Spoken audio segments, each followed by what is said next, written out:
Welcome back to the channel, dear friends. I'm grateful you've chosen to join us once again on this path of reflection, wisdom, and inner transformation. Today's topic reaches into the core of spiritual survival in a chaotic world. It is not just a practice, it's a calling. It's a lifeline offered in an age where distractions are countless, attention is fractured, and faith is fragile. The question we're exploring today is this: why is chanting the Buddha's name considered the most reliable and profound practice in the so-called Dharma declining age? Why do so many great masters recommend this method above all others? Why do texts say that in this era of degeneration, countless methods may fail, but this one will still work? Let's journey together into the depths of this question. Because if you've ever felt overwhelmed by all the techniques, schools, philosophies, rituals, and disciplines, this message may just bring you home. Let's begin with a simple but powerful truth. The name of the Buddha is not just a sound, it is a bridge, a portal, a seed. When you recite it with sincerity, you are not merely chanting, you are aligning with an infinite vow. You are linking your limited self with an unlimited force of compassion. Let me tell you about Amitabha Buddha, the central figure in Pure Land Buddhism. His name, Amitabha, means infinite light, and his other name, Amitabha, means infinite life. According to the scriptures, Amitabha made 48 vows during his bodhisattva path. The 18th vow is the most critical for us here and now. It states that any being who sincerely wishes to be reborn in his pure land and chants his name even as few as 10 times with faith and aspiration will be received by him at the time of death. This is not metaphor. This is a spiritual law rooted in faith and practice. So why does this matter now? Because we live in a time that the sutras call the age of Dharma decline, an age where concentration is hard to attain, where people are short-tempered, where life is vast, chaotic, and uncertain, where moral clarity is dimmed and spiritual discipline is weak. In this world, the teachings are still here, but our capacity to deeply apply them is often compromised. The mind is too scattered for deep samadhi. The will is too weak for prolonged renunciation. The environment is too noisy for solitude. The temptations too abundant. But amidst all this, there is still one method that remains both accessible and profound: chanting the Buddha's name. Let's talk about why. First, chanting is simple. You don't need a special place, a special object, or even special knowledge. All you need is your voice or your heart. You can chant aloud, in whispers, or silently in your mind. You can chant while walking, working, or lying down. The practice is mobile. It goes with you. It becomes your companion, your refuge, your rhythm. Second, chanting engages the whole being. The voice connects your body. The repetition anchors your mind. The name touches your heart. Unlike intellectual study, which stays in the head, chanting drops into the body. It regulates breath. It balances the nervous system. It gives form to devotion. Third, chanting carries the practitioner through obstacles they may not even perceive, because it calls upon something beyond the ego. It's not just your effort working. It's the Buddha's vow reaching back. Imagine this. You're drowning in a stormy ocean. You don't have the strength to swim to shore, but someone throws you a rope.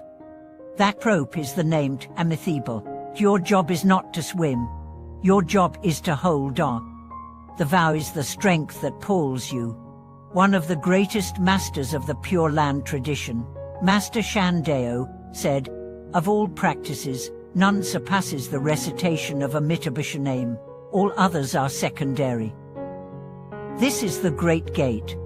Let's understand why this simplicity holds such power. We are conditioned to believe that complexity equals depth, that the more intricate the practice, the more effective. But the truth is, the deepest truths are often the most accessible. Think of water, simple, but life-giving. think of breath. Simple, but essential. Chanting the Buddha's name is the breath of the soul. And here's the beauty, it's available to everyone. Whether you're old or young, educated or unlettered, healthy or sick, in a monastery or in a hospital bed, in the prime of your life or taking your last breath, you can chant. The name carries you. There's a story of a man named Li. He was a merchant, not particularly religious, but as he aged, he began chanting Emethibot every night before bed, just 10 minutes. One night, he had a dream. He was standing on a dock road, and a light appeared in the distance.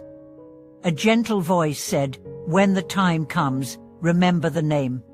Years later, on his deathbed, his family said he smiled, looked to the sky, and whispered, "Yamithipo."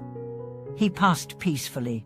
Was it superstition, wishful thinking, or was it the real fruit of a practice he had made part of his life?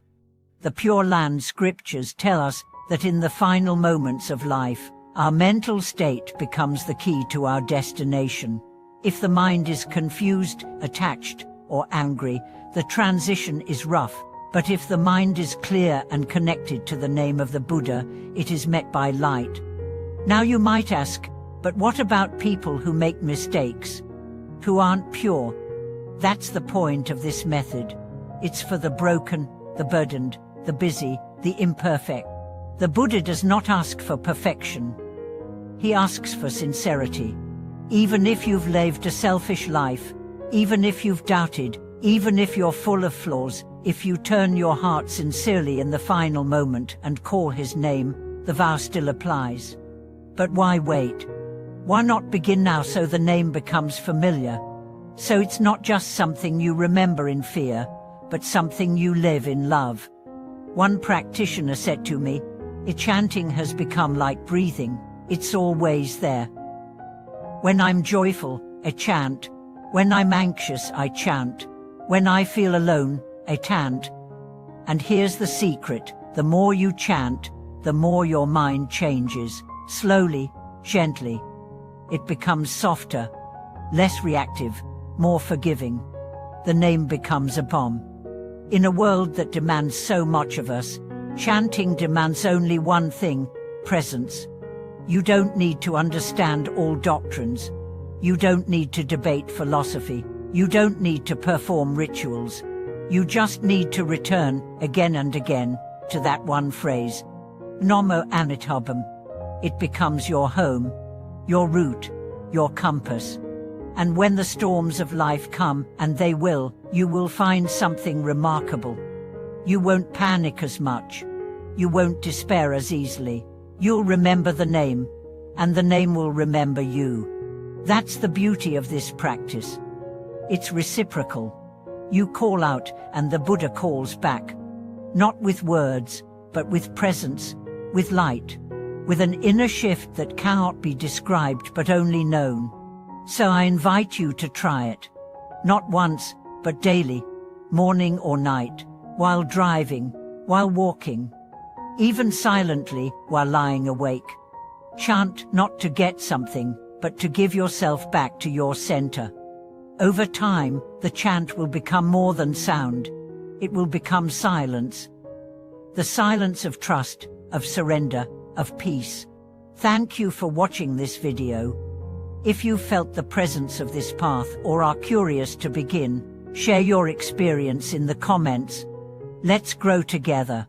And don't forget to subscribe, like, and turn on the bell for more. This journey is ours, together, one breath, one chant, one heart at a time. See you next time.